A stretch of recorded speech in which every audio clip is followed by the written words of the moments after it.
Welcome to Off the Ropes. And by hearing my voice, I'm sure you all know that something's wrong.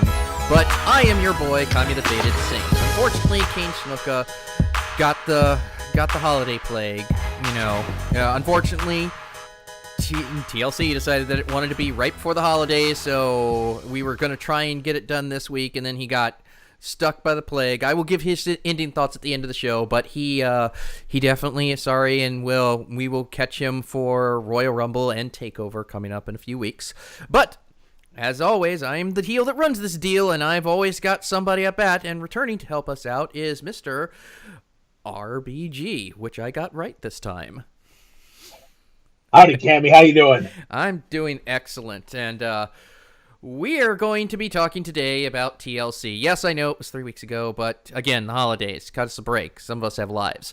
And just the end to a weird year for the WWE. A weird, sad year that has had me sitting here screaming into this microphone more than not. But, yeah, it is what it is. Just think we only have 9 more Saudi Arabia shows. 2 a year, and it's a 10-year, so we've actually got 18 more. 18 more. Okay. I was being hopeful. Hooray!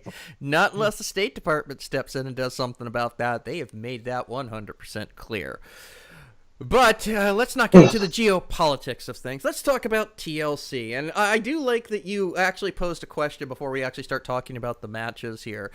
You put here on your little stat sheet here a couple of things that we're going to grab real quick. First of all, do we really need a TLC pay-per-view? Which I would argue, no. I would argue we only need 4 pay-per-views a year. But, that's never going to happen.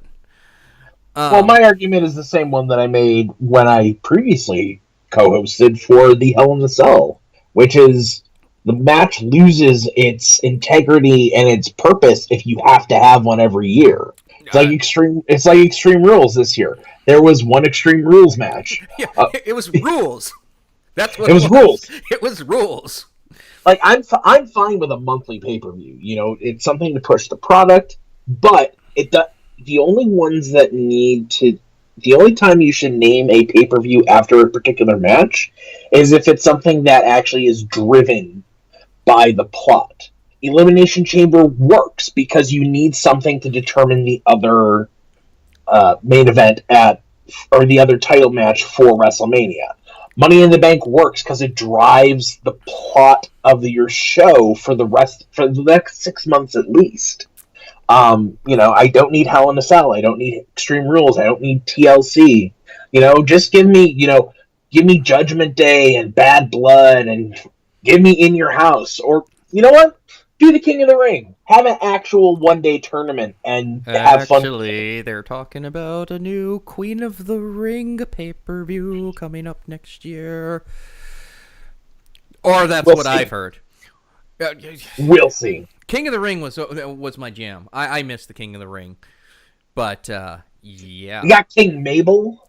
We got King Sheamus. King Booker T. King Mabel actually had a King of the Ring belt made. We had the birth of Stone Cold Steve Austin. Yep. Stone Cold 316 says, I just whooped your ass. Triple H was the King of the Ring at one point. Billy Gunn, but then he ran up against The Rock, and The Rock killed his entire career in one promo. That's one of the reasons why I don't like The Rock. Really. When he buries someone, they stay buried forever. Because he's too good at it. He is. He's a crap wrestler, but he is damn good at talking. But the other thing that you put on here, which we actually got into a little bit of a back and forth while you were rewatching the pay-per-view between yesterday and today, is how bad is Booker T? Booker T is the worst. He's just... Well, hold on. Jerry Lawler is the worst. Booker T seems worse because they actually still give him TV time. Well, Jerry Lawler's the worst when he goes really hard in that 90s puppies, lecherous character. Jerry Lawler by himself is dealable. is dealable when he's not playing a character. When he's being him, he's all right. I'm not saying that, like, you know, he's like the next coming of Gordon Soley. But to my argument was, while Booker T has doubled down on the crazy, and that's what makes him so intolerable, I would rather somebody double down on the crazy and show me some personality than have to deal with 4 hours of David Otunga's monotone, nails on chalkboard voice. The only reason he has a job is that he's a Harvard graduate, and he's used to be Mr. Jennifer Hudson, but isn't anymore. I don't know. I don't understand. I don't understand. There's no real reason for. I don't understand David Otunga. We had a little bit of a push back and forth on it when we were discussing it, and then I actually got to hear him do color commentary again. I was like, oh wow, he is really bad. It is the worst. Like, as much as I make fun of Saxton, and I just really think just the problem with Saxton is the character they force him to portray, that it's not fair that if you're gonna put him in there against Graves, Tom Phillips, all 9'3" of him, can actually hold his own against Corey Graves, and I think will one day take Michael Cole's place. But it's not even a contest. He's not even swinging. And to be quite honest, I haven't really seen Byron Saxton in the same light since that ride along with Phillips Graves and Nia Jax. And Nia Jax took that weird call from Byron where he's saying that she can be his apple pie, and like Corey and Tom are like listening in, and they're just like incredulous, and at the end of it, Nia's like, man, I'm so happy that you guys were here to hear this, because no one is and no one believes me. Like, it was weird. Like, if you want just like the weirdest, go back and watch that episode. But again, they could have chosen not to show that, and they could have. And I would have been happy for it. But this is the same group that has pushed Corey Graves to have his current and constant commentary about Mandy Rose. Yeah, they're trying to make him Lawler 2.0, and it's just too forced. He did the same thing with Emelina, the 10,000 weeks we were waiting for her to come. But yeah, at any rate, we do need to get to the actual show itself, and we start off with the pre-cook. They announced everything bright and early, so we were able to actually, prepare for it, and we started off with, of course, the Cruiserweight Champion. Representing 205 Live, we had Buddy Murphy versus the former champion, Cedric Alexander. And 205 Live has very quietly become a very good show. It has. I think that there is still some reticence about 205 Live simply because there's a feeling that it's another hour of wrestling. Not even, I mean, there's that, but there's amongst the purists, there's a big feeling that the cruiserweights in WWE are neutered because Vince doesn't want them overshadowing the heavyweights with their amazing, with too much lucha libre, too much this, too much that. But since, as bad as the Authors of Pain, Drake Maverick storylines have been, oh my God, dude. The changes to 205 Live since Drake Maverick took over have been strong. The benefits of not having such a hated individual as Enzo Amore as your headliner has been strong. Wow, he turned out to be a huge bust, didn't he? And he just will not go the frick away. Will not. I mean, if we're going to take a tangent about Enzo Amore, I've been thinking a lot about Enzo and okay, how good he is as a mouthpiece. The fact that he'd be a great manager if he wasn't so full of himself, and if he wasn't a terrible person. Yeah, and if he wasn't a terrible person. But talking too much about Enzo takes away from these guys. From a really, really good match. And let me just say, Mr. Alexa Bliss has had a complete transformation since coming over to 205 Live. It was the best freaking thing for him. It really and truly was. Like, he was floundering over there on, and his former tag team partner is just as part of the Forgotten Sons, just managing to get some traction again. But once he came over to 205 Live and they gave him the championship and they're giving him a good, decent run, they're giving him some character, they're letting him shine through. He's not just. There was a point in time where I couldn't tell you whether he was Murphy or whether he was Blake. I really didn't know.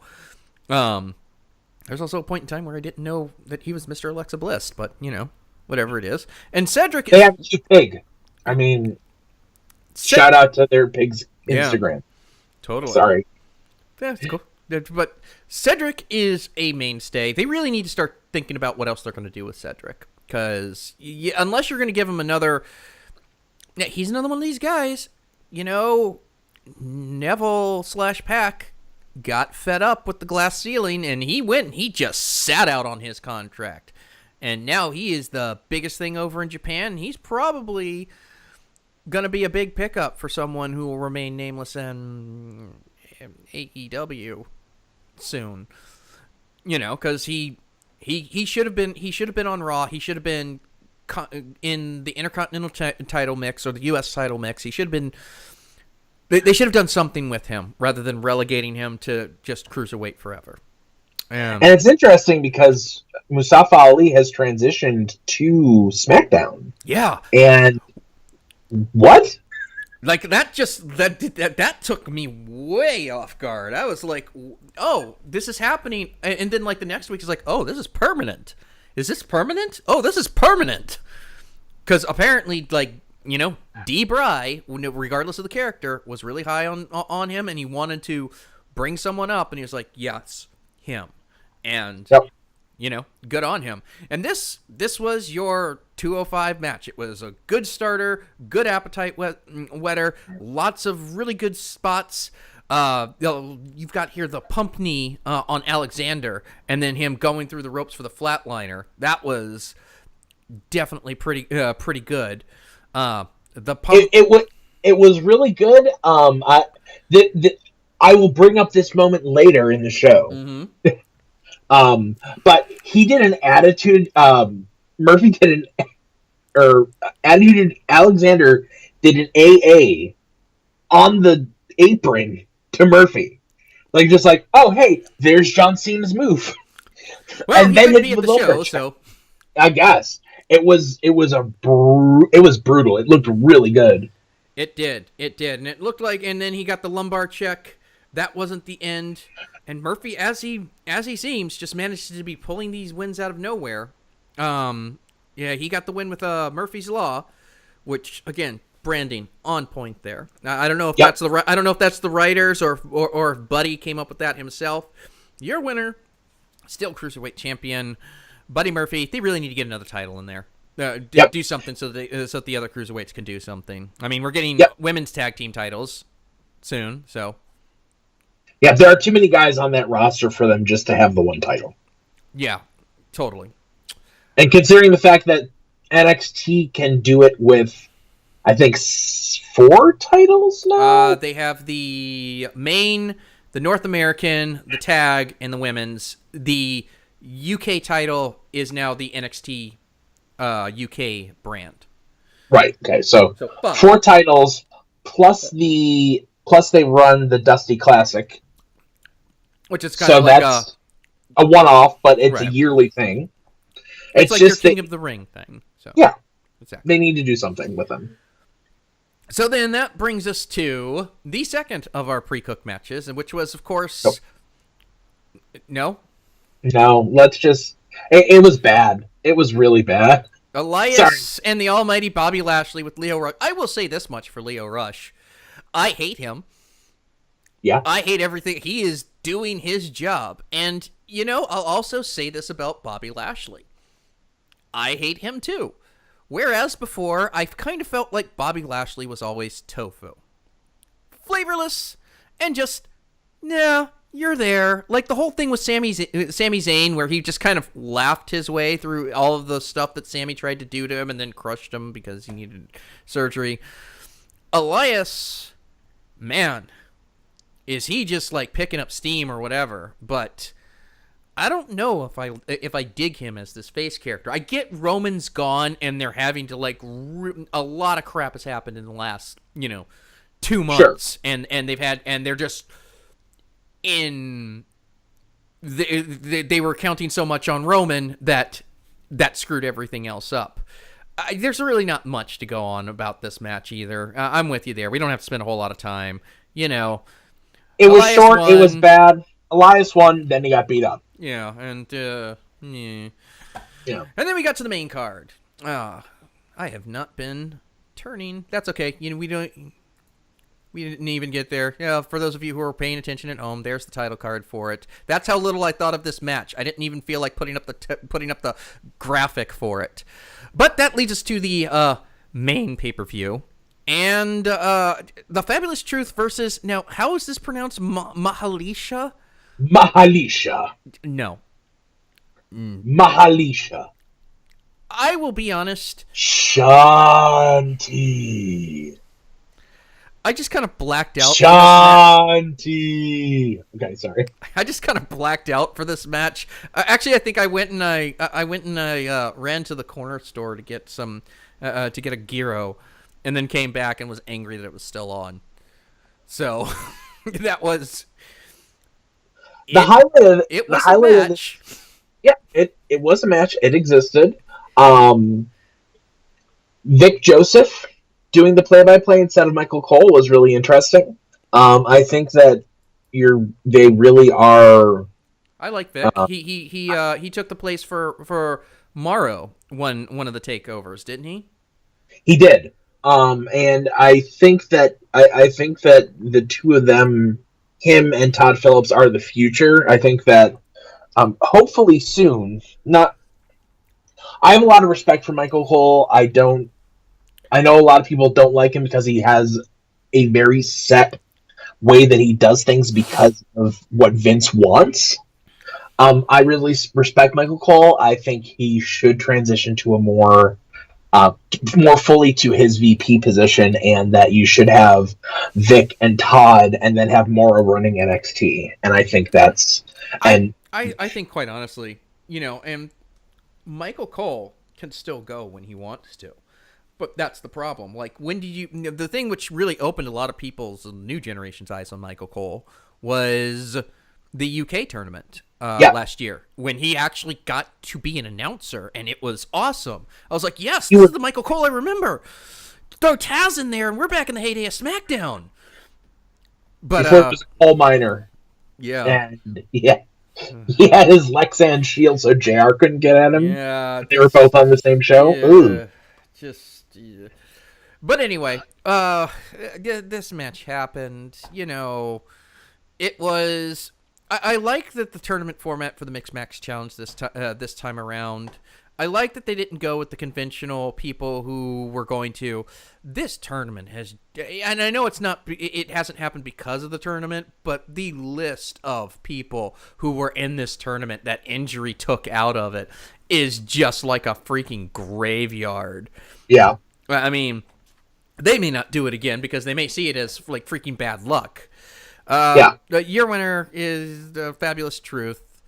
The Cone of Silence on Alicia Fox. Yeah. She can do the move and it doesn't look bad. Carmella's fine. Alicia is fine too, but I mean, they play way too hard into her craziness. Like, I'd like to see that's been her gimmick for forever, and I'd like to see something else, please. And I think in 2019 or 2018, as it was at the time, I think that the women's revolution has gotten to the point where you don't need that character in any way, shape, or form. Unless it's going to be like you want a crazy female wrestler, Nikki Cross is on her way up. That's my girl right there. Yep, that's my girl. They better do something with her over on SmackDown. They better figure it out. I hope so. They promised me Nikki and Becky, and I didn't get it because Nia ruined it. Thanks. And then that post-match interview bad. Yeah, Our truth can also go away. I feel bad because he's a good wrestler, and he was an NWA champion at one point, and he wasn't this like comedy like stick character. It's like the waning days of Mick Foley as a wrestler. Watching this, but not in a good way, because I don't know if it's him writing his stuff or if it's the writers writing his stuff, but like really, it hasn't been good. The Golden Truth wasn't good. Like this aloof, crazy, oh my bad character. Little Jimmy wasn't funny back in the day. Take him seriously. Little Jimmy wasn't. Little Jimmy had its moments. Little Jimmy was interesting. It was like, is this really like? There were some moments. Like Little Jimmy was a bad shtick that he made work. He did not a lot, but enough. Mean, God bless him. No matter what they give him, he commits 100% to it. Absolutely, like he is all in on his character. But he's all in. Yeah, he doubles down, as it were. Double or nothing. Double or nothing, sir.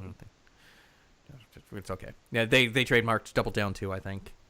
Any rate, that brings us to the SmackDown Tag Team Champions, The Bar, defending their titles against the New Day and the Usos. And, well, I mean, like, the New Day and the Usos have been, like, the anchor on SmackDown through some pretty tumultuous times. They were responsible for the only win that SmackDown got. Come to find out, as we did, that they weren't even supposed to win, that the only reason why they did was a miscommunication. Feel like suckers yet, Fox? Anyway, we know that they can go. You throw Cesaro and Sheamus in here, and it is just... It's a recipe for a great match, and that's exactly what this is. They had Woods and was it Big E? It was Woods and Kofi with Big E on the outside. They had the speed team. And there was a lot of psychology with not tagging in the Usos for a good portion of the match until they finally tagged themselves in and they got involved. There was high spots, as you would expect. There was can't call it a super kick party, as it was. The New Day got the hope spot. They tried to do the midnight hour or whatever it is that Kofi and Xavier do that they call the midnight hour. You can't do that with multiple moves. Each move has to have its own name, guys. You can't do like a disaster kick into the honor roll and call that the midnight hour. You've already established what it is. Yeah, you got to go with it. You got to call it something else. Use another day themed word or something like that. But in the end, it was a distraction and a bro kick to the face that did in it. Xavier Woods, your winners and still tag team champions, The Bar. I dug this match. I liked it a lot. As I mentioned earlier, it's coming back. The finish to this match was very similar to the high spot of the Cruiserweight match. Yeah. Because Xavier came through and springboarded in and took the brogue kick the same way that Cedric Alexander had taken the pump knee. So that kind of felt like some miscommunication in booking to me, but it was a good spot. They both looked very, very strong. And yeah, bro kick to the face will do it almost every time. Yep. I mean, no complaints here. It was a good, solid match all around. But then these guys have been holding down the tag division when it's just been faltering. Like, consistently, I was glad to see them put on the main show because, quite frankly, the New Day and the Usos have been pre-cooked far, far too many times. And, that brings us to this next match, and we're not going to really be talking a whole lot about action because there really wasn't a whole lot. We are, of course, talking about the TLC match versus Braun Strowman and Baron Corbin. The stipulation is that match, the TLC match But the stipulation was that if Corbin wins, he became the permanent general manager of Raw. If Strowman wins, he gets a Universal Championship match versus Brock Lesnar, which I don't get myself because none of those things exist in that sentence except for Strowman. So, I guess what he's actually going to do is go play Quidditch or something because, Right. whatever that is. Brock Lesnar is not an actual person. There is just a mountain of meat that carries around a red leather strap at points and sometimes shows up to Raw. I'm not bitter. At any rate, Braun was still recovering from surgery. And I have to give them this much. They were pretty clever with how they got out of it. They were. They had Corbin for weeks just screwing with people, screwing with Rude and Gable, who are your tag team champions and were relegated to to this comedy bit here. Screwing with Apollo Crews, screwing with Finn Balor, screwing with Heath Slater, making him turn him into a referee after he beat Rhino in a loser leaves Raw match. And Kurt Angle came back in this match, and there was an Olympic slam, and Heath Slater awkwardly putting his referee sweater back on with the help of 3 people because it was getting tangled. Ooh. It was. I get it. You promised the match you had to deliver something, but goddamn. What you mean? There was a Braun Strowman match where the WWE promised something and then they did something slightly different to screw us out of the match we wanted. I know. This sounds like practically his entire booking since SummerSlam. I know he's injured. I know that there was a reason this time, but this has been every single match he's had and since. This is part of the reason why you have to, this is as good a place to talk about this as any because it's a nice non-match in the middle of the card. This is why when Roman went down, and I hope he's doing well, I really do. You were stuck because you would for 5 years you put all your eggs in the Roman Reigns basket, and cancer is horrible, and it's unpredictable, and does not adhere to your fucking booking decisions, and so when he went down, that screwed everything. You had to make Raw look big again or tough again. So that's why they sit there and they dominated at Survivor Series, which is probably what led Fox to say, yeah, we don't feel like doing any crossover. Once it's on our network, SmackDown's going to be its own thing. So, I mean, I wouldn't blame them either, having watched Survivor Series. But, I mean, Braun was in line to be like the number 2 guy. Or maybe even, if judging by crowd reaction before they started getting cute with him at WrestleMania, the number 1 guy. Because the crowd loved him. They embraced him like they would never give Roman anything. Like, straight up. Like, I've said it on this show many times. Braun Strowman is what they wanted Roman Reigns to be. They didn't even try. They sat here and they comedically had him flipping over ambulances and all sorts of stuff. He no-sold getting rammed with a truck and then just wandered out into the night like a Bigfoot. They've just just the most ridiculous, hammy, stupid shit. They no-sold him getting crushed in a trash compactor. Exactly.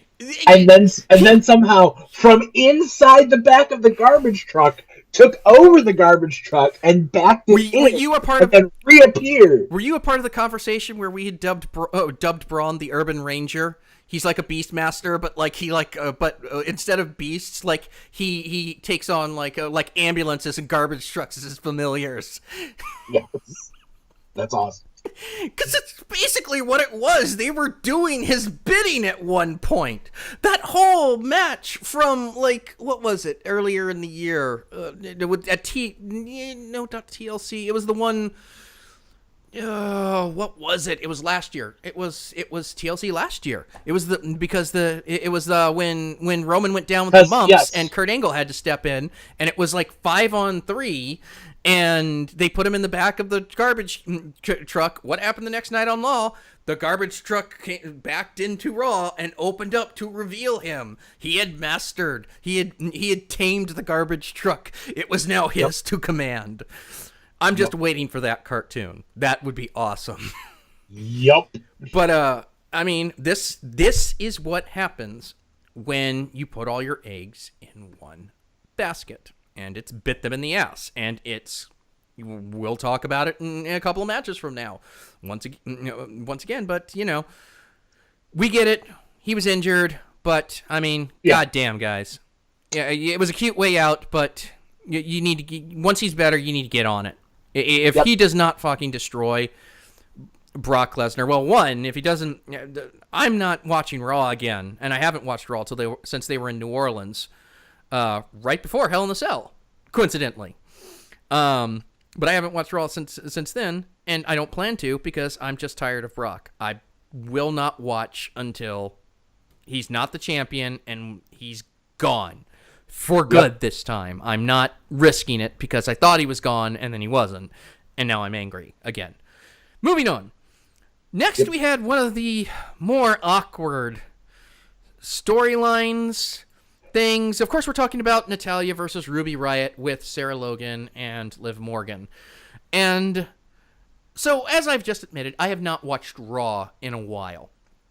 I don't watch Raw regularly. I actually just kind of catch up as I need to. I'll occasionally get like some of the YouTube stuff if I can. And I have to be 100% honest. As far as this storyline went, my basic prep for it was like the stinger in front of the match. That made me very uncomfortable. The whole, we put your dead dad on this table because we're trying to make fun of you thing, while not as bad as the Paige doing the Reed Flair thing a couple years ago, still, yikes. Like, really, guys... Really, I mean, that being said, this was a pretty good match, as awkward as it was. It was. Natty does not get her due as the quality performer that she is, because she's always, she's Ronda's friend, or she was Beth Phoenix's friend years ago, and now she's the crazy cat lady who has an Instagram for two paws. She doesn't get her due because she's in between. She's stuck between generations. She's in the same spot as Alicia Fox, but Alicia Fox isn't a good worker. Natalya is very, very good. That, and she's been with the company for damn near 10, 12 years at this point. Like, I mean, and she was a Divas champion. She only recently got her first actual women's championship. Yep. And that didn't last very long. But, I mean, it's just one of those things where she's such a good wrestler. And she's got such a legacy. And I feel like if she were 10 years younger and she had started her career 10 years back, she'd be in the same conversation that we have like Charlotte and Becky and everyone else in right now. She's still there, but I also don't think that she gets her due. She works with a lot of these girls to get them up and get them over, and they look like $1 million because she, like a true heart, can make them look like $1 million. Absolutely. And this match was her making Ruby look like $1 million, even though she was the one that had to go over, which I get totally. I absolutely enjoyed how they had Ruby's Riot Squad doing the sacrifice plays to get them out, making use of the usually superfluous tables all around ringside for something once, like Chekhov's gun. Everyone, it was one of the better table matches I've seen in a long time because of the way they set things up. And the ending made sense. That freaking top rope power bomb into the table looked rough as shit. Yup. I hope Ruby's okay. Yeah. Relatively. She's not my favorite. Not that she's not a bad wrestler, just something about her I just don't like. I don't know what it is. I don't get it. It's nothing. It's not her fault. It's something else. It's not her fault. I think she came up pretty fast. I think they put her with Sarah Logan and Liv Morgan, and there's not a lot of continuity between them. Well, they're really good friends, and they became really good friends because they came up together. The problem is that Sarah Logan has got like that country Viking thing going on for her. By the way, congratulations on her recent marriage to one of the War Raiders, which was a Viking wedding. From all the videos on YouTube, that was interesting. And it looked super dope. Oh yeah, yeah, totally. And Liv is just super personality there, and by contrast, it was. I don't know. I think I just never got over the fact that when they brought her up and they brought up Absolution at the same time, and Ruby Riott really felt like just like a B grade page, which isn't fair to her. But if you looked at it's not. But if you looked at the groups when they came up, you have your Mandy Rose versus Liv Morgan, you have your Sonya Deville versus Sarah Logan, and then you've got your Paige versus Ruby Riott, and it just kind of felt like, and they've done more with it. But I don't know. I've just never shook that. I wasn't a big fan of her in NXT either. It's nothing against her. She is a hard worker. She puts on quality matches. It's just she's not my speed. Sorry, guys. Absolutely.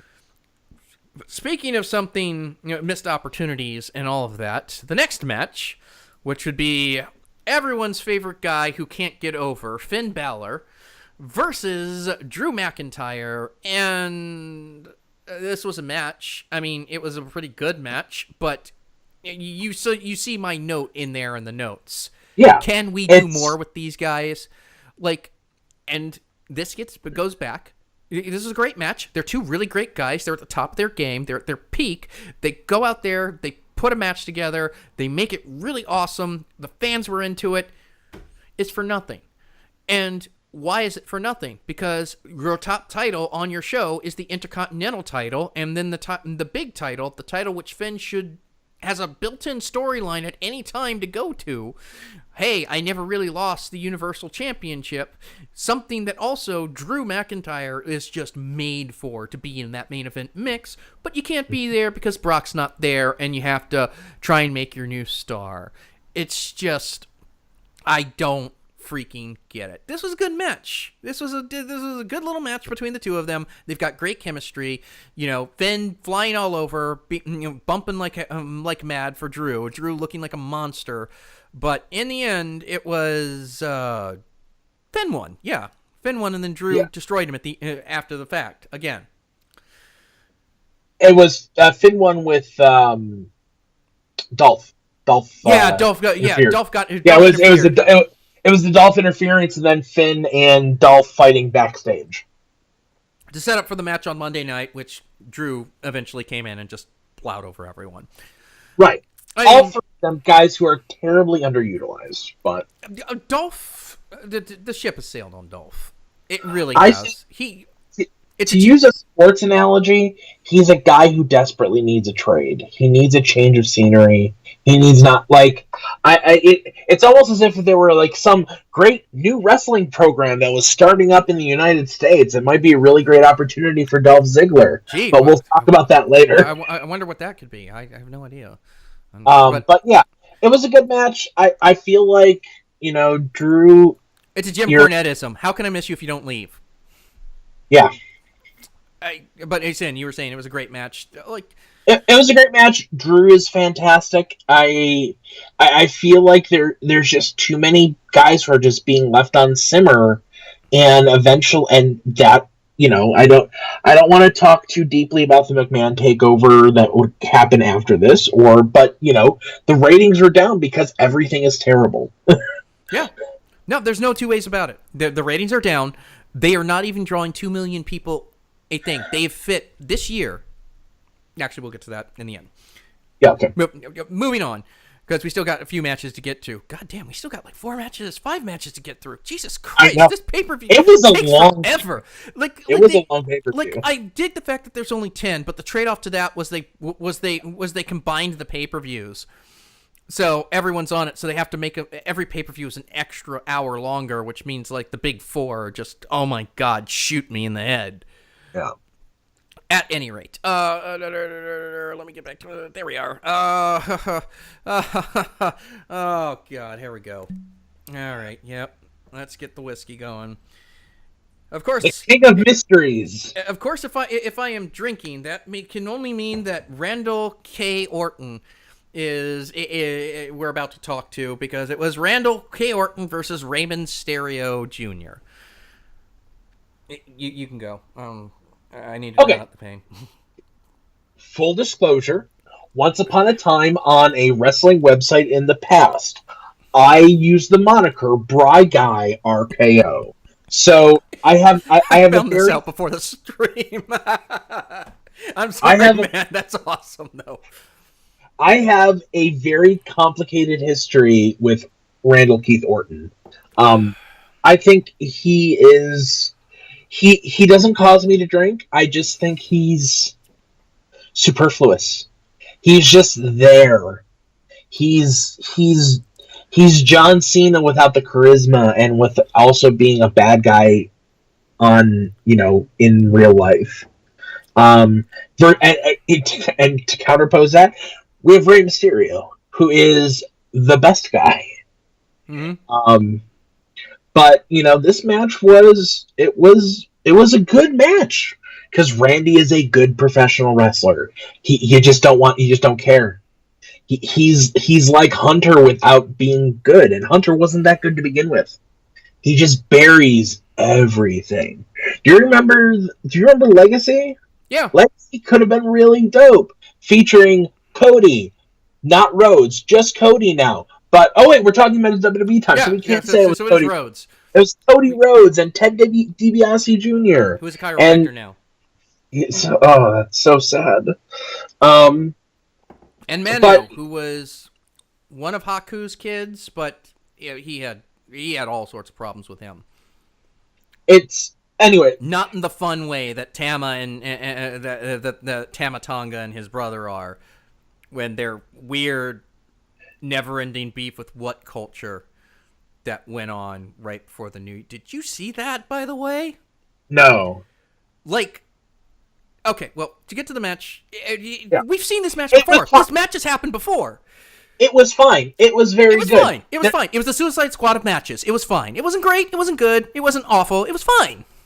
Ray had a really great spot where he, instead of doing a dive, he did a penguin slide on a chair like he was sledding out under the ropes and splashed Randy. And I popped so hard for it, because it was, for a dude in his 40s, he can still go and he can still move. Like, at some point, I keep thinking that he's going to reinvent himself as a technical wrestler like the great Muta did. But, he still makes it work. So he does, yeah.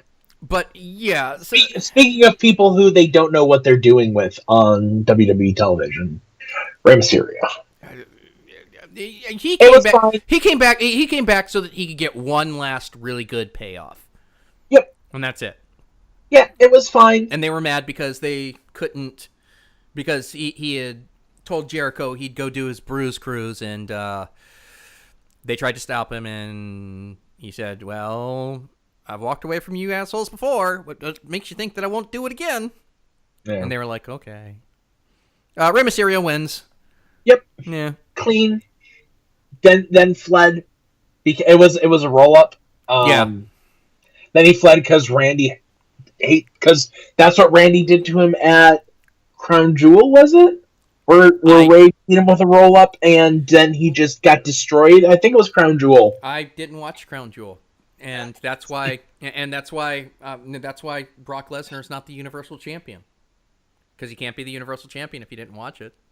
Yeah, absolutely. So, match number 7 on the main card, the 9th event of the evening, Raw Women's Championship match. Rowdy Ronda Rousey versus Nia Jax with Tamina Snuka. So, precursor to this match, it was right before. Was it the interaction with Becky before the match? I believe so. I think it was earlier in the night. So the Ronda and Becky interaction was in the pre-cook. no, I'm talking about the Nia and Becky. That was after. Oh, that was after the match. Yes. Okay, well then we'll get to that in a second. It was great. It was better than the match, I thought. So match, you know. I try not to be like too hard on Ronda because she's a big name. She should be in NXT, honing her craft, but I understand why she's not. The same reason why you couldn't put CM Punk in a bunch of no-name things because you gotta go off that star power while he's still got it. You know, it was embarrassing, but he had brand recognition. Same thing here, and it's not that the match was bad. It's that we're getting a Ronda Rousey match, or we're starting to get a Ronda Rousey match, and that's not a good way. It's you know, like the Ric Flair match. I love Ric Flair. He's one of the greatest men of all time, but towards the end of his career, it was the same match. You could blindfold yourself and you could call the spots in order, with the exceptions of the stuff that he did with Mick Foley. Like, it was all the same. And pretty much, in order to make anyone a contender to her, you have to, in some way, get her injured either before the match or early on in the match so that she can sell it, and she's good at selling it, don't get me wrong. But the Wounded Beast story is, you know, really over. She's getting better. Yeah, you know what, she does a lot of kind of interesting gymnastic stuff to put herself into different positions to try and put on the arm bar. But all she does is the arm bar and that weird half Samoan drop, half suplex that thing. Rolling That's all she does. Samoan drop, and she throws some punches and stuff like that, and some hip tosses. The advantage that we're seeing is she's getting better. She's not, you know, it's not like when she was suspended and came out of the crowd and botched throwing Mickie James into things 6 times. And hey, like, Nia Jax didn't injure her either. So yeah, hey, this is a good night for both of them. Good on both of them. Tamina Snuka's makeup is. They're doing something. I feel bad for Tamina. Like she always gets stuck in these really crap storylines. She's a decent worker. She deserves a little bit more attention. I know that Kaine isn't a real big fan of her. She's not my favorite, but she's a pretty good worker. But she's had some she's had some spinal issues. She's also had a couple of kids too. So you know, mad respect for her still doing this after having kids. That cannot be easy. My big problem, and it's something that they seem to be doing very intentionally, is that they're trying to play 90s pretty wrestler girl games with everyone. It's like the terrible makeup that Ronda had the last 3 pay-per-views. Jesus Christ. It's having I'm no good at makeup, but Jesus Christ, even I could see that see that was an awful makeup job. Speaking as a trained makeup artist. Oh, okay. It was bad. They're very obviously doing things they're adjusting the makeup looks to highlight who they want to highlight. They've done a more of a soft, glamorous look for Nia. And they've dialed back and made a more natural look for Tamina so that she doesn't stand out as much. They've done the same thing with Sarah Logan, where they're upping Ruby Riot's look and they're dialing back. They're going straight up crazy with her because she's got war paint on now. She does, but it's not a lot, and they're not accentuating the rest of her face. This is makeup talk on. This is makeup talk on Off the Ropes. I will say that I have enjoyed the transition from her for just back trailer country girl to like, no, I'm a fucking Viking. Yeah, I'm a fuck everyone up. It's cool, but it's something. It's very notable. It's. Anyways, this was a match. It happened. Ronda won, and then we get to the post match. Yeah, which was Ronda, hooray! You get Nia in the back. There's a pan out, and you see Becky, And as you know, Nia, who's injured practically freaking everyone at this point, it looks over and there's Becky, and Becky just hauls off and just cold-cocks her and tells her, keep your name out of my mouth. Exactly. Oh, it was great. It was great. I'm jazzed because I truly believe that Becky's going to be a part of the first female WrestleMania main event. But that's probably going to be opposite Ronda, and I don't think she's ready for that. No, I don't think so either. Speaking of people who need to keep their names out of their respective mouths. Speaking of, go ahead. That's how this rivalry started. It was, AJ Styles talking about Daniel Bryan, and I'm sorry, it was Paul Heyman talking about Daniel Bryan and to AJ Styles. Like it was, so we get the new Daniel Bryan versus AJ Styles WWE Championship match, not the semi-main event, but the third to last match. Behind the Intercontinental Championship. Behind the Intercontinental Championship, which same issue that happened at Hell in a Cell. Even the secondary Raw title gets top billing. Because at least the SmackDown Women's Champion got the very tippy top building as deserved. However, as deserved.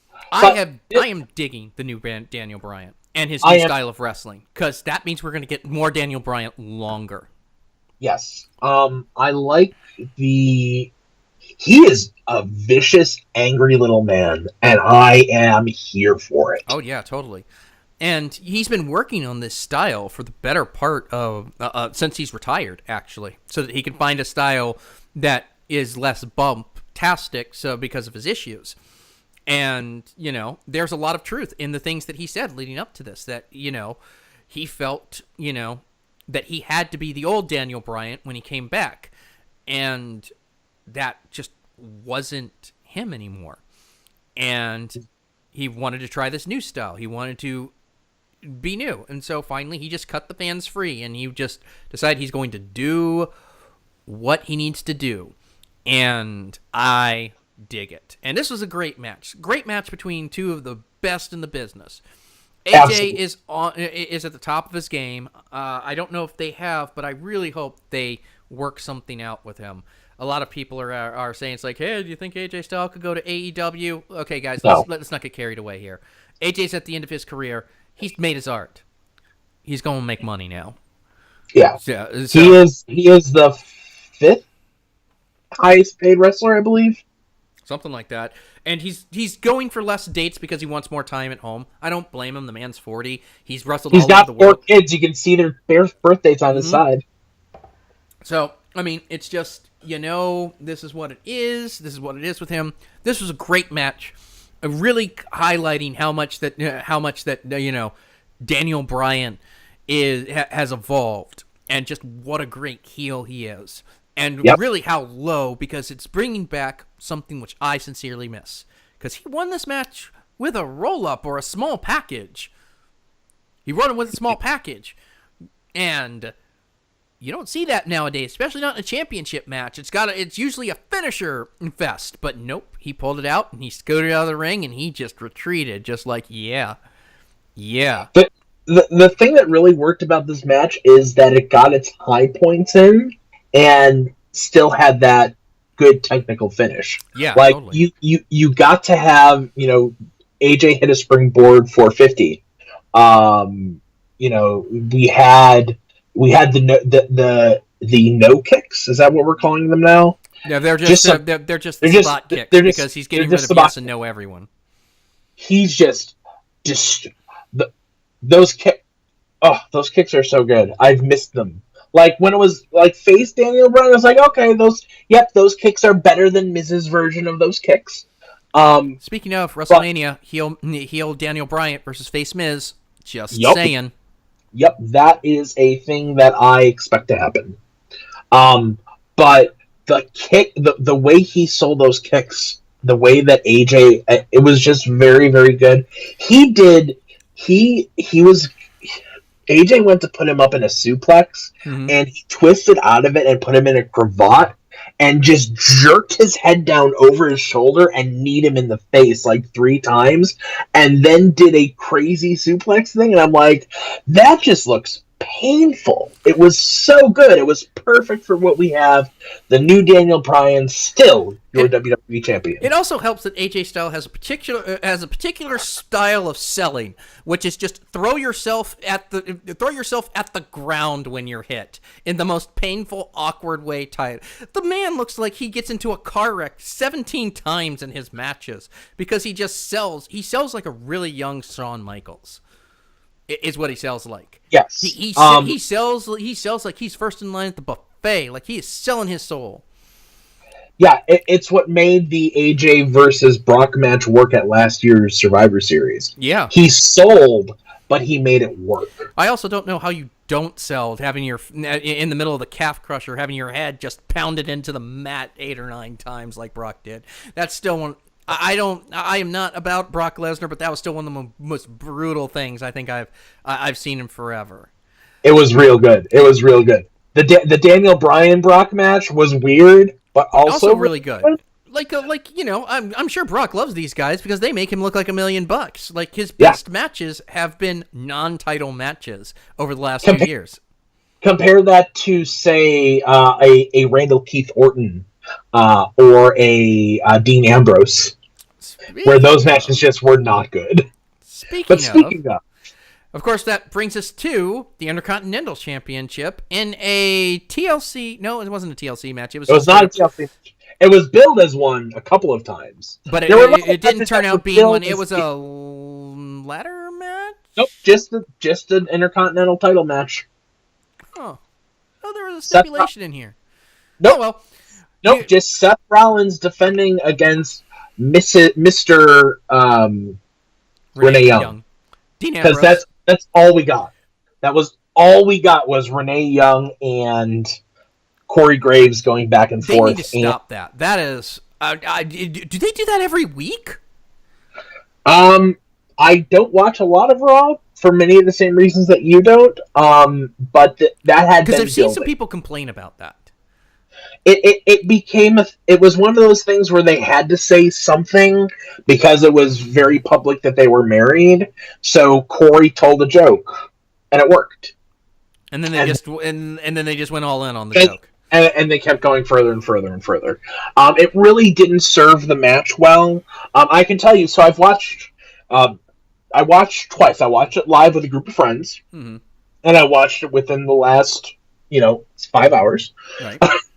I've rewatched everything, and my immediate reaction to this match initially was that it was very similar to Vince's reaction. There was a lot of hubbub that that Vince didn't like the match. It didn't go over great with the crowd, and I didn't enjoy watching it when I was with a lot of friends because it was a very technical, counter-heavy match. There weren't a lot of high spots. So, especially after a technical match between AJ and DB, where the high spots were few and far between, but really good, I can see why people didn't like this match. My immediate reaction when I was sitting down to watch it again was that I wasn't going to like the match, and it was a real damn good match. I liked the match initially. I didn't like the build-up. I feel like they really, much in the same way that I was talking about with the Anvil stuff that they did, I really did not like the whole the Shield gave Roman cancer thing. Yeah, there were a lot of ways to do it. I thought that the turn was perfect. The turn was great. And if they could have just gone a different way with the promos, this would have been that much better. But yeah, once they started trying to pull Roman into a part of it there, man, it didn't feel like Dean wanted to be saying it. No, it didn't. It didn't. Also, it didn't feel like... the sirens that you've added to that, y'all can knock that shit off. Hold on, I have to disagree with you. I like the sirens. I dislike having the sirens and the engine revving. If the sirens went right into the da-da-da-da-da, da-da-da-da-da, it would work. But it goes... It's like, what it's like it's trying to do too much. It's trying to do too much. If you're gonna go with the inoculated Dean Ambrose, who for what it's worth, I like this look better. I like this better than the lunatic fringe thing. I do too. I like the fact that he seems like he's channeling Bane with his look a lot. Yep. But with his look that he stole from the Bruiserweight, you mean? Yes, yeah. I too. Yeah. There's another guy who they need to bring to the main roster. Like, I get it. They're trying to start a promotion over there, but Pete Dunne is just too fucking good to be wasted on a secondary international brand. Yep. That's like sitting there putting Eddie Guerrero on Super Astros. Only on UPN. Anyway, this was a really great match. I was into it. I was about it. I thought they brought the intensity, and I was really about that ending there with Dean just pulling it out, pulling a little trickery there, and then getting dirty deeds and just holding the title there outside of the ring and just saying it's okay. It's all going to be all right now. Yeah, I didn't like the fist bump spot. It seemed, especially because we had just gotten the chicken shit heel. No, AJ, don't, from Daniel Bryan. Right. It felt like not bookers across the card not knowing what each other was doing, and it just felt like kind of like he had been so viciously against it. Like, that was the buildup. Was, I don't need the Shield. The Shield has made me weaker. It's made you stronger. I don't like that. It didn't work for me at all. But it fed into the Rollins losing his, getting angry, and he got so angry, and he was, festering, and then he just hesitated because he was so angry. Yep. And then got, like, the finish was a little weird, but I liked it. It was definitely wrestling psychology, which the program has been sorely lacking. But your winner and new WWE Intercontinental Champion, Dean Ambrose. Yep. And that brings us to our main event, and rightfully so. Your champion and my champion, the man, Becky Lynch, versus the Queen, Charlotte Flair, versus the Empress of Tomorrow, Asuka, in a tables, ladders, and chairs match. First thing, seriously, guys, you need to give Becky some new music if you're going to keep going with this. You just do. It's too peppy. It does not fit the personality. Like, whoa, it's just like the last kicker. This isn't the last kicker anymore. This is the man. She indiscriminately drags freaking everyone on social media. She dragged Corey Graves the other day. There was a lot of hype for this match. There was actually some concern that Becky wasn't going to be able to be in this match, but she cleared, thankfully. Yep. This was a damn good match. It was really strong. Was. And, this is what I expected when you give the girls the gimmick match.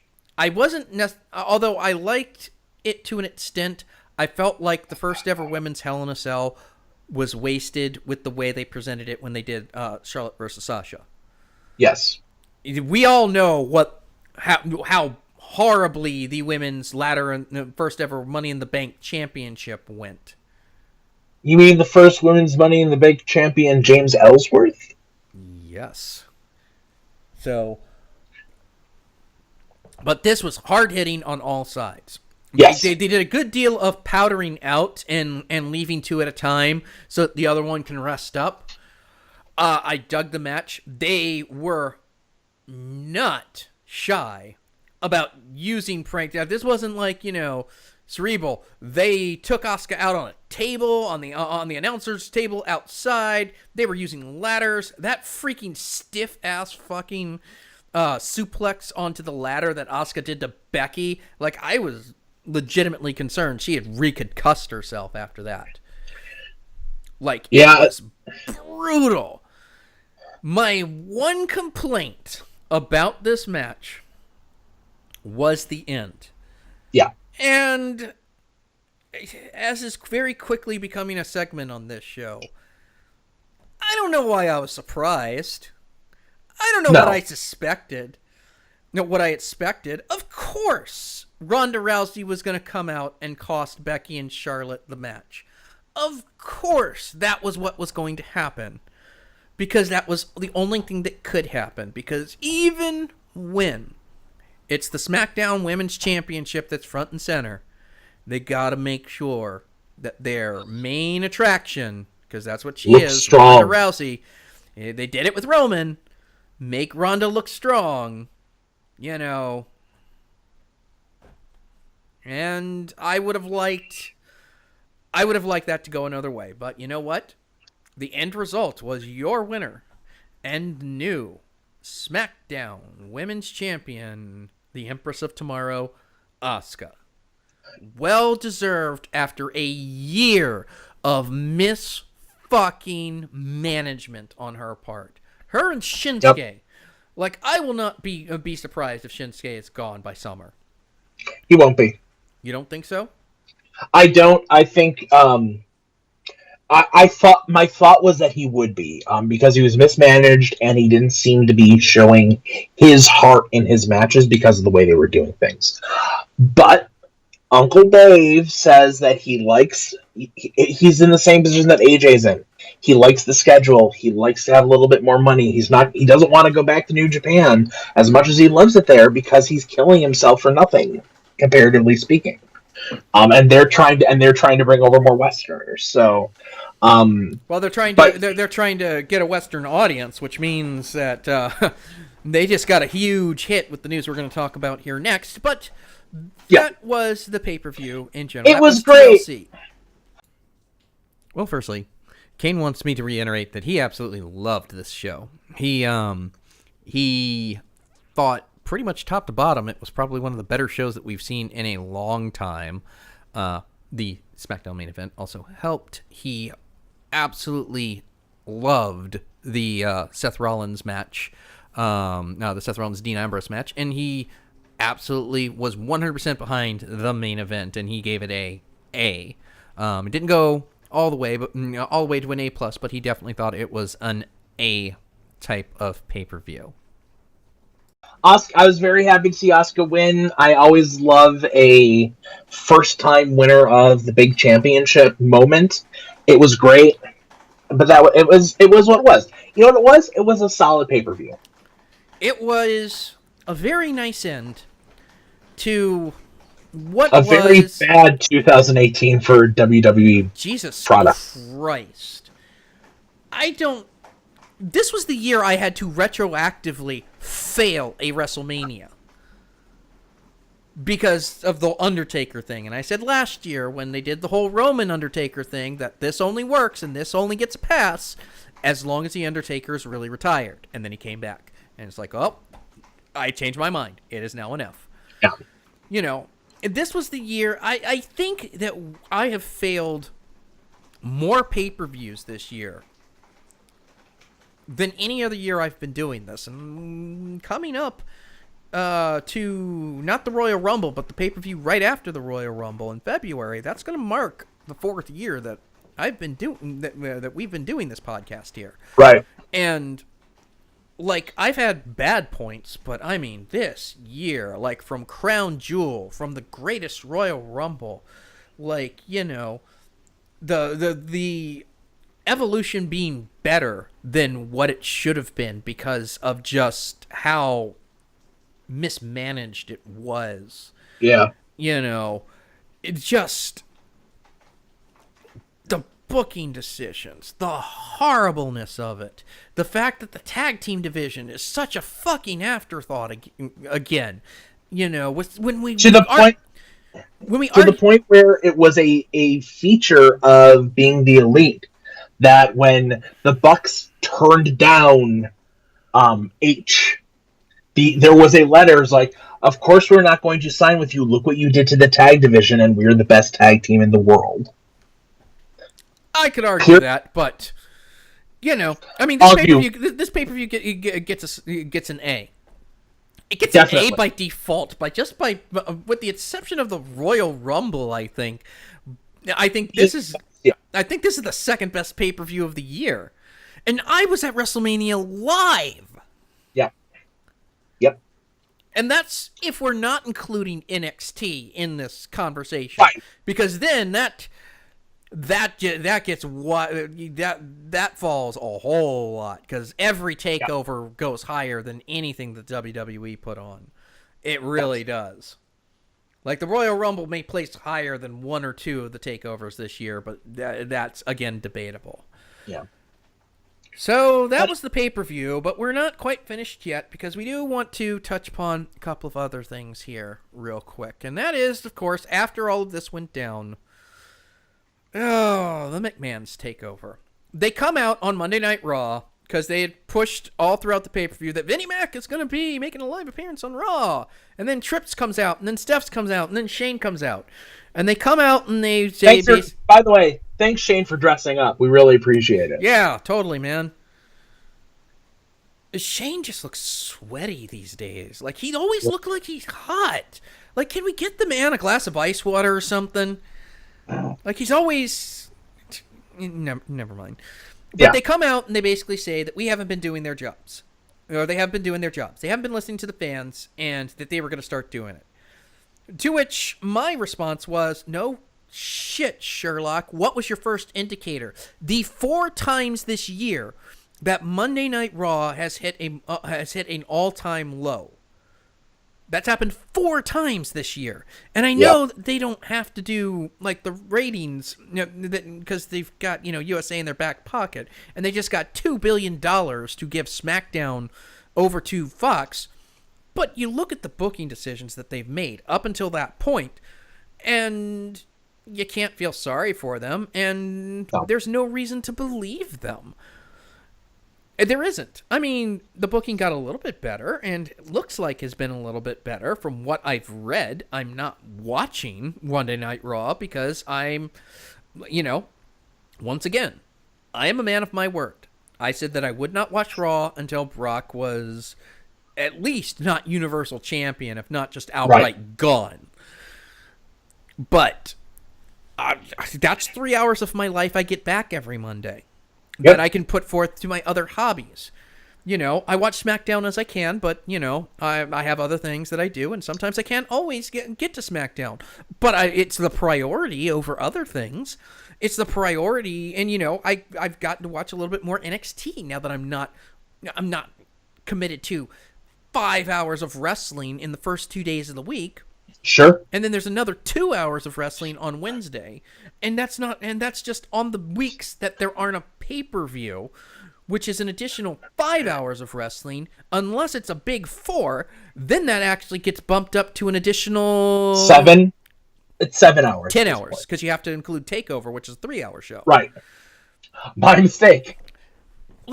And I'm going to say this right now, because it's going to come up again at WrestleMania. It came up this last year when I actually went and I actually got to experience it.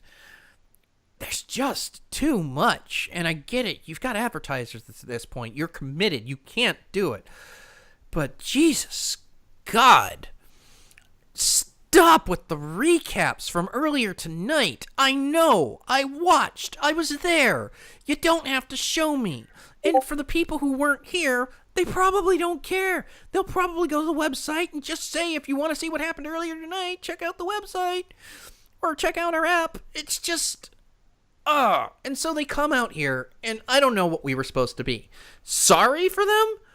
Are we supposed to be like, yay, the ship is finally turning around? What are we supposed to do with that? Like, am I wrong? I think that they were... I don't know. I honestly don't know. If they were to do a soft, reboot of the brand based on Hunter being in charge, which when his music hit, that's obviously what the crowd thought was going to happen. They just need to give it over to Hunter. They need to do a lot of things. I think Vince is past his prime, and he's going to be worrying about the XFL soon. I know the part of the reason why 205 Live has gotten better, which is what I was alluding to earlier, is because they've given 205 Live to Trips. Trips is in charge of 205 Live, and the moment Drake Maverick came aboard was when Trips took over, and that's why it got better, because you've got somebody who Trips is making fantastic decisions about pulling talent into NXT. He's trying to get ready for the next big talent grab because he sees what's on the horizon. We've seen what's on the horizon ourselves, and it's about what we're about to talk about. But the McMahon's takeover, like, hooray, I guess. I don't know. Maybe it'll be better. Maybe not. I don't know. I just read a rumor that the Royal Rumble winner no longer gets the main event at WrestleMania. So that's a step up? Question mark? Not really. We'll see. We'll see. I mean, I get. We'll see. I get you don't want to chain your booking to that, but no. Yeah. Seriously. Yeah. It's just I want it to be, and as I said, from a place of love, I want it to be good. Yeah, I absolutely. don't blame the Fox execs for telling the WWE that they have no interest in cross-promoting between SmackDown and Raw. Because when they do, what do you get? Survivor Series. Yeah. And I've been saying it for years. If they're not careful, they're going to give somebody the foothold that they don't want to give them, and someone's going to come in, and it's going to give the people what they want, and is going to do it right, rather than haphazardly, like freaking Impact did, starting off with Russo, and then giving the book to Hogan, and then giving the book back to Russo, and then giving it to Dixie Carter, and then giving it to Russo, and then only now is Impact really coming around. What, 15 years later? Because they've given it to Don Callis? Who's somebody who actually has a mind for the business. Ring of Honor could have been great, but they didn't have people who were interested in a show. They had people who were interested in a profit. Yeah. But plus Gabe got burned out, and there's a whole there's so much to talk about if we want to, but there's no need at this point. But on top of all of that, you know, New Japan is knocking on heaven's door. And then there was that other news that we got this week. The news that we've been kind of teased about for the last month. But New Year's Day, after midnight, it was made official. And that is the All Elite Wrestling Double or Nothing event is coming up. All Elite, a brand new promotion. The guy behind the Jacksonville Jaguars is putting real money behind it. Cody and the Young Bucks are executive vice presidents. The Young Bucks are going to be doing a bunch of the booking to begin with. You've also got Cody, who's going to be serving as executive producer over the show. They've, of course, signed themselves to the talent. Hangman Page is in it, too. So is Brandy. They got Britt Baker. Adam Cole's wife was just announced today that they've signed her onto the promotion. So she's a really great wrestler, if you saw All In. And, you know, there is a lot that could go right if they do it right. I mean, this is what people have wanted. And this is the environment that the WWE has fostered with all of their ill care. Those fans are going to go somewhere. Those fans are going to go somewhere because, quite frankly, they're still wrestling fans. You know, you don't just lose over the past 2 years, like something like 4 million fans. No, it's actually probably closer to 3 million fans. But they've dropped from a 5.0 rating to under a 2. And, I mean, god damn. They've asked for this. And I really do think that the Bucks and Cody and all of them can pull this off. I think it's very interesting. There was a lot of thought as to what Lucha Underground might have been able to do, but Lucha Underground's got its own niche. It's got its own niche, but it's, you know, El Rey isn't at least El Rey has coverage as opposed to Access with NJPW stuff. What's really interesting to me about TV with Impact. I don't even.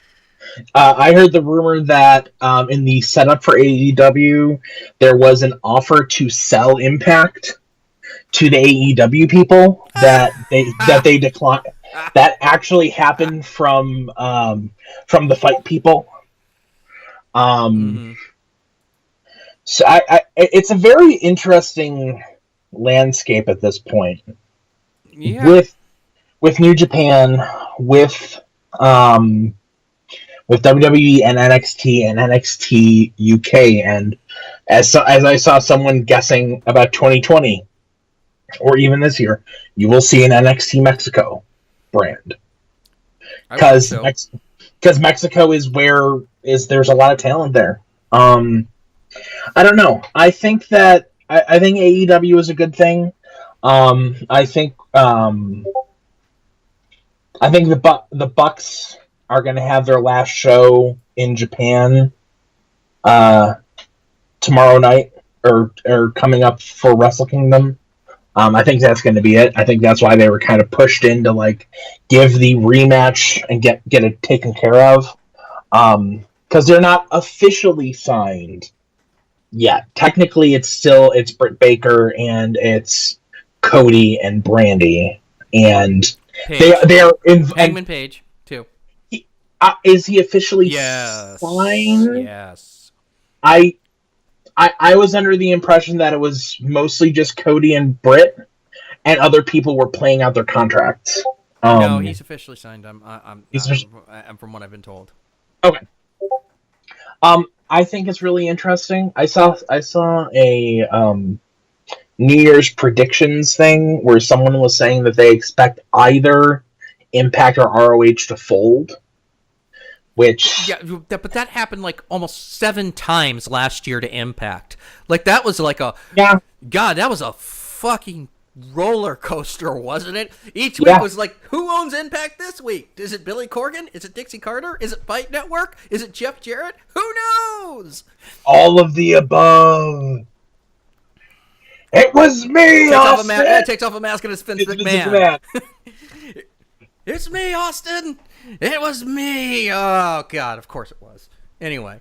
Yeah, I'm very excited about AEW. I think that the Bucks will sign. I think that they're executive producers and vice presidents. I hope so. Obviously. Yeah, but there's always that sort of difficulty, you know, if you have it's being run by 4 wrestlers and who are very much not Hulk Hogan. No. But when the executive producer is also the top talent, that's problematic. Well, Dusty did it for the longest time. What I think it's going to be very interesting to see what happens. I don't know what kind of contract that Marty has, the villain Marty Skrull. I think he's locked up in ROH for a while because he just started a new thing. Yeah, Villain Enterprises. So right, exactly. So that's that kind of makes sense with sort of his talking about the Bullet Club, but really also talking about the Elite at the same time. I don't think Kenny's going to come over. I think he'll do some cross-brand stuff. But I think the New Japan's probably given Kenny like an offer he can't refuse because they were like, we're going to do it all together, and then all of a sudden, like a week and a half ago, they were like, well, we might not stay together. So I think Kenny and Kota, or as I like to call him, Kirby, are going to be sticking with New Japan for the foreseeable future. I honestly think that that'd be a great picture, like a Kirby with the Kota Ibushi like hairstyle on there. Definitely. Yeah. I think that Super Smash Brothers. Definitely. I think that Kenny's got one more year in New Japan at least, because my expectation is that he'll beat Tana at Wrestle Kingdom, and he will continue to reign as the IWGP Heavyweight Champion until next year's Wrestle Kingdom when he'll have the main event with Kota. That's just, I'm not the prognosticator of prognosticators. There's a lot of stuff that can go down.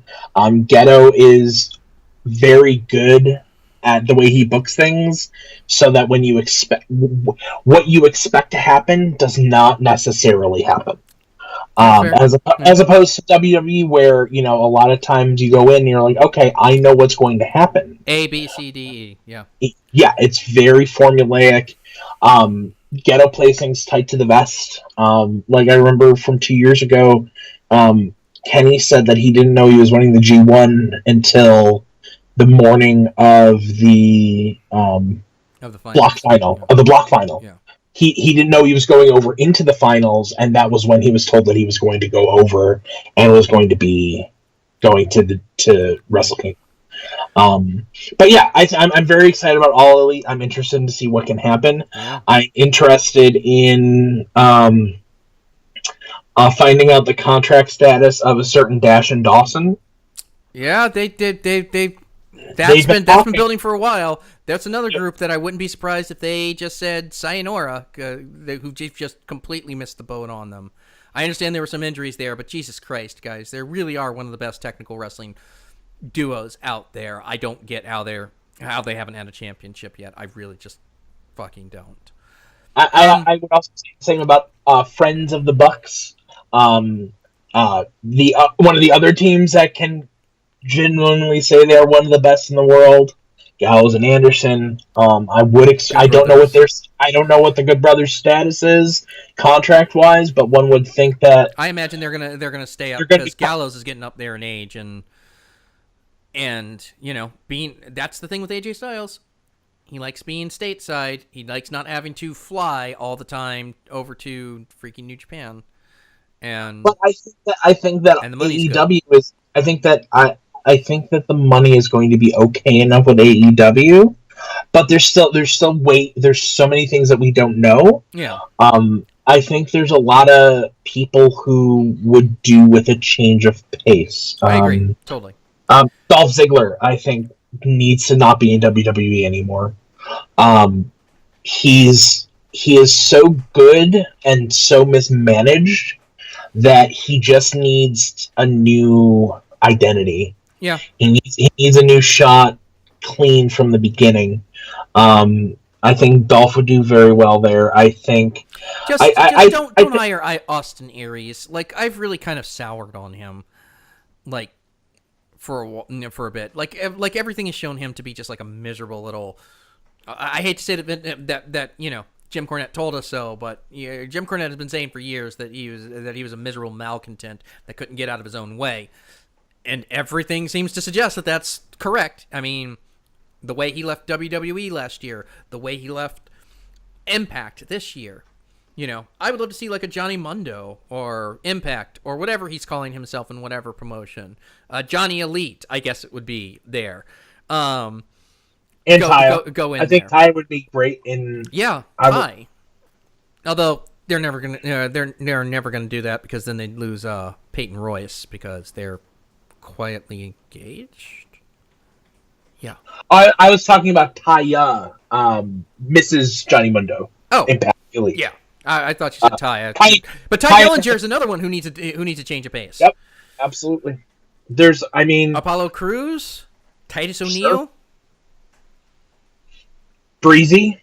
Yeah, Fandango. There's another one that they couldn't do it. Fandango. Yeah. Like Johnny Curtis. Exactly. Like any of these guys. Bo Dallas. Luke Harper. Bray Wyatt.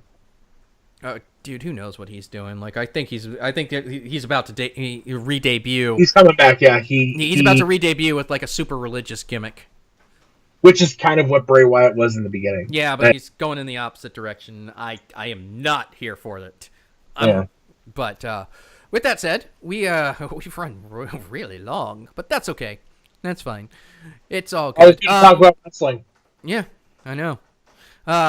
One thing we'll get here before I do the closing closing credits. One New Year's wrestling resolution that you would like to see.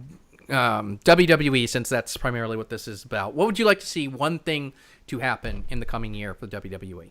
What would I like to see happen? I would like to see Kevin Owens as the Universal Champion once he comes back from injury. Again? Yes. That's fair. I think for me, that one thing that I would really like to see is I would like to see an NXT invasion of Raw, because they're not going to be able to do that stuff with SmackDown. No. So how do you go brand versus brand? That's a very good point. Correction. What I would like to see is for them not to continue to misbook El Ídolo, Andrade, Cien Almas. I actually think he's gonna get a title this year if he doesn't pull a gender and just pulls a world title out of his ass. They need to get, he's their best shot, and they need to get the Latin audience back on their side. He's really good. He's really good. Zelina Vega is really good. He is a LARPer. He's a LARP. Yeah, he stands that Vampire the Masquerade Mind's Eye Theater. I did not know that. Well, it makes sense. He is Los Sombra. Well, that's the joke. I don't know if he actually does, but well, I know that Zelina Vega is actually a cosplayer, so that's why I was willing to go with you. Aleister Black is a lucky man. He's a very lucky man. It's interesting when you take a look at the PWI 500. Aldous was number 13, which because he is that good, which he was able to show despite not getting great booking. Interestingly, Jinder was number 14, but I think that's just a measure of him being a champion for a while. But Jinder could be good, but we could talk all day about this. We could talk all day about Jinder Mahal. Let's talk about a good 2019. Yes. Turning around WWE, because really, clock's ticking. And with that, we will go ahead and we will end the podcast. You want to go ahead and give your Twitter deets for the people at home? That's right. I am at Real Bry Gang. RealBrigang. Real Bry Gang. And I am, of course, at Faded Saint on the Twitter. I am commuzite.tumblr.com. We would like to thank Michet for our closing theme, Picnic in the Reactor. We would like to also thank All Arounda for our opening theme, Destruction. Also, we do want to pimp out that the Faded Saint Presents channel is sponsoring the Splice Stream latest Amiibo tournament. Let me pull it up here because I've lost it with all of my notes somewhere here. Where is it? The Sensation... No, that's not it right there. The Seasonal Amiibo League Team Invitational, or Salty. Presented by their host, good friend of mine, Splice. And if you are interested, check out twitch.tv/Splice Stream. The Salty Tournament airs Central Time, 7 p.m. on Tuesdays and Thursdays. He also does a Saturday stream, Saturday morning tournament of Amiibos. I forget what it's called off the top of my head, mostly because I don't have it in front of me, and I have all of these wrestling notes. And he's also doing another tournament, a Strikers tournament, which Faded Saint Presents might actually sponsor a team in that as well coming up. So check it out if you are the type of person who likes wrestling and Super Smash Brothers. And with that, thank you once again to Mr. RBG for helping us out here this week. I am your boy, Kami the Faded Saint, saying we will see you on the next podcast.